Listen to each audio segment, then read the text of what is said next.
내가 이제야 내가 하나님을 경외하는 줄을 아노라. 아멘. 더운 날씨 가운데 이제 휴가를 많은 분들이 보내고 있습니다. 정말 더운데요. 또 한 가지 기쁜 게 뭐냐면 이제 휴가를 다른 곳으로 가지 않고 타지에서 살던 우리 자녀분들이 김천으로 휴가를 또 와서 부모님과 할머니 할아버지와 그 시간을 보내는 이런 경우들도 있기 때문에 또 설레이는 그런 시간이기도 합니다. 휴가 때나 연휴 때나 손주 손녀들을 만난다는 생각을 하시면 너무 마음이 기쁘고 설레시죠, 그죠? 또 이제 손주 손녀들이 한참 이제 막 걷고 이제 뭔가를 알고 뭐 이렇게 유치원 이런 곳에 있는 그 아이들이 계신 분들은 너무 생각만 해도 너무 좋으실 거예요. 이제 그 손주가 온다고 하면, 손녀가 온다고 하면 할머니들은 맛있는 사탕을 준비해 놓습니다. 그래서 손주가 오면 손주 입에다가 사탕을 까서 하나를 넣어줍니다. 그러면서 할머니 사랑해. 그러면 손주가 뭐라 그래요? 네, 그래요. 그러면 여기서 끝나는 게 아니라 할머니가 이제 그 사랑을 확인해 보고 싶은 거예요. 할머니도 그 사탕 좋아하는데. 그러니까요, 손주가 자기 입에 넣은 지 얼마 되지 않은 사탕을 꺼내가지고 할머니 입에 넣어주는 거예요. 더럽다고 생각하는 분 계시나요? 아무도 없습니다. 침이 쫙 해가지고 나와도요, 그냥 그게 그렇게 좋은 거예요. 이 사탕 준다 그래서 뭐가 달라집니까? 사탕 뭐 그 하나 다 언제 드시겠어요? 그런데요, 너무나 예쁘고 너무나 좋은 거예요. 망설임 없이 자기 입안에 있던 그 하나를 꺼내서 준다는 게 너무나 행복한 겁니다. 그러면 할머니는 어떻게 하죠? 사탕이 없으면은요, 아이 손을 잡고 마트로 데리고 가는 거예요. 동네 슈퍼, 편의점도 안 갑니다. 거긴 별로 없으니까요. 롯데마트로 데리고 가는 거예요. 가가지고요, 너 먹고 싶은 거 다 골라. 할머니가 다 사줄게. 주머니 사정 상관없습니다. 뭐 용돈 상관없습니다. 그냥 가서 먹고 싶은 거 다 고르라고 하는 거예요. 이게 바로 할머니의 마음이에요.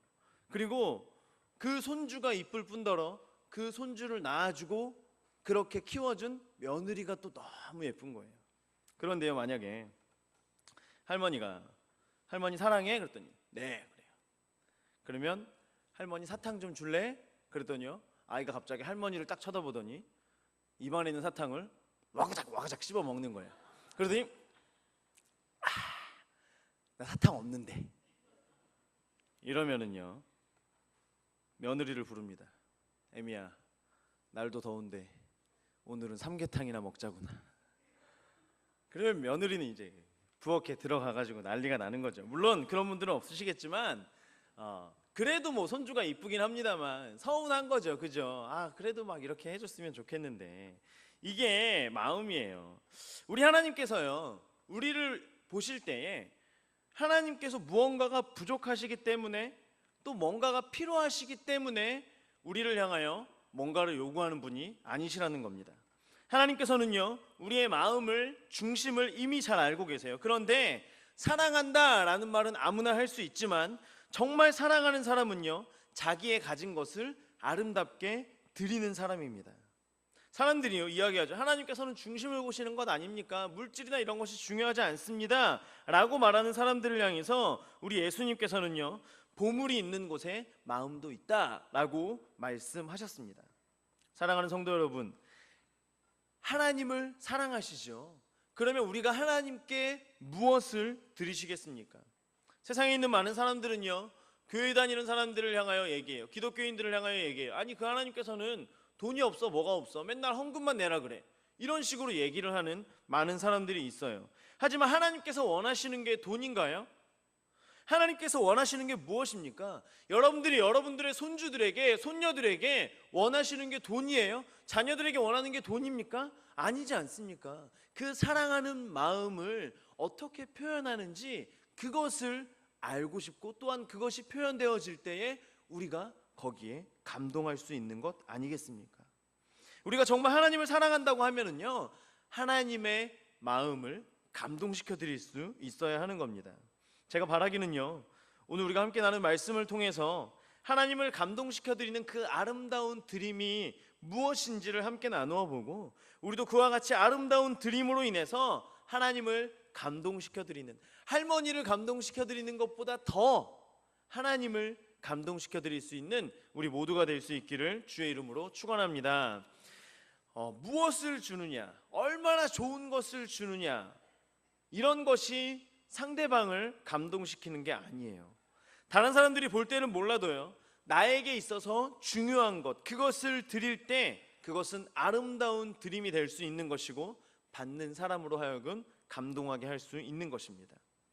하지만 중요한 것을 드리는 것, 그것이 하나님께서 감동하신다는 것을 알지만 실제로 그렇게 하는 것이 쉽지 않습니다. 왜죠? 나에게 중요한 것이기 때문이에요. 그렇기 때문에 그 중요한 것을 드릴 때에 거기에는 감동이 있을 수밖에 없는 것이에요. 우리가 잘 알고 있는 한나라고 하는 여인이 그랬습니다. 다른 사람들도 마찬가지였겠지만 그녀에게 누구보다 중요한 것이 있다면 그거는 바로 아들 사무엘이에요. 둘도 아닙니다. 뭐 2명, 3명, 뭐 7명, 이렇게 많은 아이들 중에 가장 좋은 것을 하나님께 드리겠습니다, 이것이 아니에요. 단 하나밖에 없는 그녀의 인생에 가장 중요한 그 아들 사무엘을 하나님께 서원했던 그대로 드린 거예요. 조금 더 기다렸다가 둘째를 임신하고 그리고 나서 사무엘을 드린 게 아니라는 겁니다. 단 하나밖에 없던 그녀에게 가장 중요했던 그 아들을 드린 거예요. 그리고 하는 게 무엇입니까? 저희 아이가요, 이럴 때는 잠을 잘 못 자요. 저희 아이는요, 잘 때는 배를 꼭 덮어야 돼요. 저희 아이는요, 아이스크림을 하루에 2개 먹으면 안 됩니다. 이런 거에 알러지가 있습니다. 이런 것을 이야기하는 게 아니에요. 하나님께 드리고 나서 하나님을 찬양하고 경배한 것입니다. 내가 하나님 때문에 기쁩니다, 하나님을 찬양합니다 라고 하면서 하나님께 나아간 거예요. 사무엘상 1장 27절에서 28절 말씀입니다. 함께 읽겠습니다. 시작. 이 아이를 위하여 내가 기도하였더니 내가 구하여 기도한 바를 여호와께서 내게 허락하신지라. 그러므로 나도 그를 여호와께 드리되 그의 평생을 여호와께 드리나이다 하고 그가 거기서 여호와께 경배하니라. 아멘. 이런 한나의 아름다운 드림에 하나님께서 어떻게 하셨을까요? 감동하신 겁니다. 그렇게 감동하신 하나님께서는요, 그녀에게 세 아들과 2딸을 덤으로 허락하셨습니다. 함께 읽겠습니다. 시작. 여호와께서 한나를 돌보시사 그로 하여금 임신하여 세 아들과 2딸을 낳게 하셨고 아이 사무엘은 여호와 앞에서 자라니라. 아멘. 예수님의 머리에 옥합을 부었던 여인도 마찬가지였습니다. 그녀가 부은 옥합은요, 전에 다른 설교에서 말씀드린 것처럼 300데나리온 1년치 연봉에 해당되어지는 굉장히 비싼 것입니다. 여인들이 이 당시에 결혼 예물로, 결혼 집창금으로 준비했던 그런 것이었어요. 자기의 미래를 위해서 준비해 놓았던 그것을 예수님께 드릴 때에, 또한 그것을, 그 병을 깨뜨리면서 나의 삶 속에 당신보다 중요한 분은 없습니다 라고 하면서 자신의 중요한 것을 예수님께 드렸을 때 우리 주님께서 감동하신 거예요. 그리고 말씀하신 겁니다. 마가복음 14장 9절 말씀 함께 읽습니다. 시작. 내가 진실로 너희에게 이르노니 온 천하에 어디서든지 복음이 전파되는 곳에는 이 여자가 행한 일도 말하여 그를 기억하리라 하시니라. 아멘. 여러분들이 가진 것 중에요, 여러분들의 소유한 것 중에 여러분들에게 있어서 중요한 것은 무엇입니까? 다른 사람들이 볼 때에 그것이 가치가 있어 보이느냐 없어 보이느냐, 이런 것들이 중요한 것이 아닙니다. 하나님께서는요, 과부의 2 렙돈을 기뻐하셨습니다. 나에게 중요한 것, 그것을 하나님께 아름답게 드림으로 인하여 하나님을 감동시켜 드리는 저와 여러분이 될 수 있기를 주의 이름으로 축원합니다. 하나님께서는요, 때로는 사람들에게 너무하다 싶은 것을 요구하실 때도 있습니다. 사람들이 그런 요구를 들으면요, 어떤 사람들은 이것은 비상식적이다 라고 이야기하면서 하나님의 요구를 피해갈 때도 있습니다. 어떤 사람들은요, 머리를 써가면서 하나님께서는, 하나님의 뜻은 그 말 그대로의 해석이 아닐 것이다 라고 하면서 적당한 중간의 타협점을 찾으려고 하는 사람도 있을 것입니다. 이 정도면 하나님께서 기뻐하시지 않겠느냐라고 하면서 일부 순종, 일부 헌신, 일부를 드림으로 나아가는 사람들도 있을 것입니다. 하지만 하나님께서는요, 하나님의 요구에 온전히 응하는 사람을, 온전히 드리는 사람들, 그 사람들에게 감동하신다라고 하는 것입니다. 아브라함에게는요, 하나님께서 비상식적인 요구를 하십니다. 이전에 아브라함이요, 아들을 달라고 하나님께 기도하지 않았습니다. 아들을 달라고 얘기한 적이 없어요. 하나님께서 눈을 들어 하늘을 봐라 라고 하면서 내가 너에게 아들을 주겠다라고 말씀하시는 거예요. 그런가 보다 하면서 시간이 지나고 나니까 하나님께서 아들을 주신 겁니다. 그리고 그 아들을 통하여 복을 주시겠다라고 말씀하시더니 어느 날 갑자기 그 아들을 바치라 라고 말씀하시는 거예요. 아니, 그럴 거면 주시지 마시던지요. 어떻게 아들을 바치라고 하십니까? 그리고 아들을 바치라는 것은 이방 신들에게 드리는 그 사람들이 하는 행위였기 때문에 더 이해가 안 되는 겁니다. 그런데요, 아브라함은 하나님의 요구에 온전히 드리는 겁니다.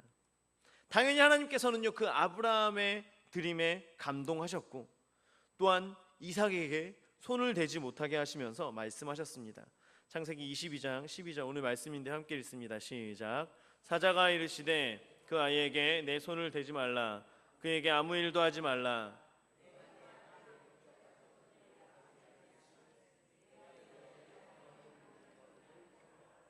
아멘.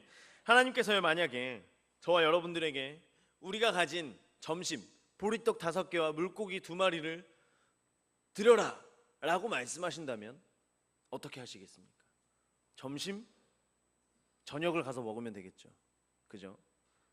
아깝지만 드릴 수 있을 것 같아요. 그런데요, 하나님께서 우리 집에 마지막으로 남아있는 밥 한 끼에 해당되는 그 양, 그리고 그거밖에 없기 때문에 이제는 나도 먹지 못해요. 이거를 만들어서 하나뿐인 아들에게 주고 이제 저녁부터는 굶으면서 우리가 이젠 죽어야 되겠다라고 다짐하고 있는 사르밧 과부에게 요구하셨던 그 한 끼를 여러분들에게 요구하신다면 여러분들은 어떻게 응하시겠습니까? 제가 바라기는요, 우리가 그러한 상황 가운데에서도 하나님께서 요구하시는 그것 가운데 온전히 드림으로 말미암아 하나님을 감동시켜 드리는 우리 모두가 될 수 있기를 주의 이름으로 축원합니다. 사랑하면은요, 상대방이 요구하지 않아도 막 주는 거예요. 주고 또 주고 또 주고 싶은 겁니다. 괜찮다고 됐다고 하는데도요, 계속 주고 싶은 게 마음이에요. 왜? 사랑하기 때문이에요. 우리가 하나님께 드리는 가운데 자원하는 마음으로 그렇게 하나님께 드린다면 그것을 보신 하나님께서 얼마나 기뻐하실까요? 애굽에서 노예로 살던 이스라엘 백성들이요, 출애굽해서 광야 생활을 하고 있는데 하나님께서 성막을 짓겠다라고 말씀하시는 거예요. 그때 이스라엘 백성들의 마음이 너무나 아름답고 예쁜 겁니다. 자원하는 마음으로 하나님께 예물을 드리는 거예요. 우리를 구원하신 그 하나님을 찬양하면서 기쁨으로 예물을 드리는 거예요. 아니, 옆에 있는 사람은 얼마나 주고 있지? 이것을 보는 게 아니라 본인들의 그 모든 것을 하나님께서 주셨음을 감사하면서 하나님께 예물을 드리는 것입니다. 출애굽기 36장 5절 말씀이에요. 함께 읽습니다. 시작. 모세에게 말하여 이르되 백성이 너무 많이 가져오므로 여호와께서 명령하신 일에 쓰기에 남음이 있나이다. 너무나 많은 거예요.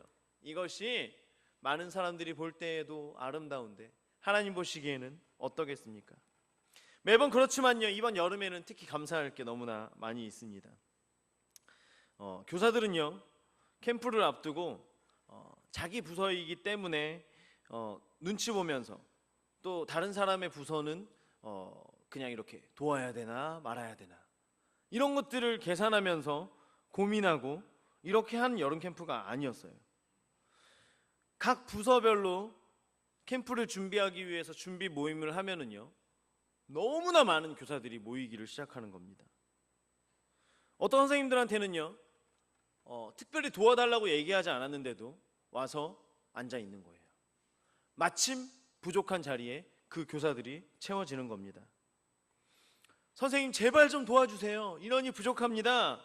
이것이 아니라 교사들이요, 자신들의 여름 휴가를 각 부서의 그 일정에 맞춥니다.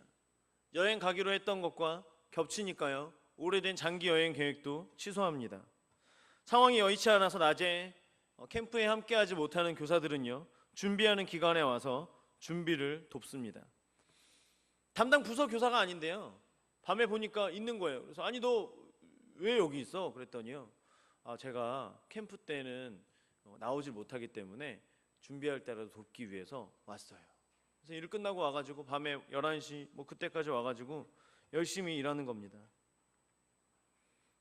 직장을 마치고 와서 돕는 사람들, 몸이 아픈데도 와서 돕는 많은 교사들이 있었다라고 하는 거예요. 교사들만 그렇습니까? 집사님들과 권사님들은요, 더워 죽겠는데 주방에서 식사를 준비해 주십니다. 간식을 준비해 주십니다.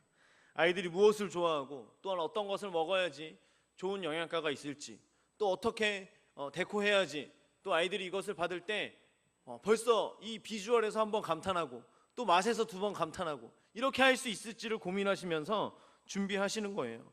땀을 뻘뻘 흘리면서 주방에서 준비하시는 겁니다. 남자분들은 어떻습니까? 땡볕에서 아이들 물놀이를 또 준비해야 한다고 새벽부터 차량을 통제하고 차량막을 준비하고 물을 받습니다.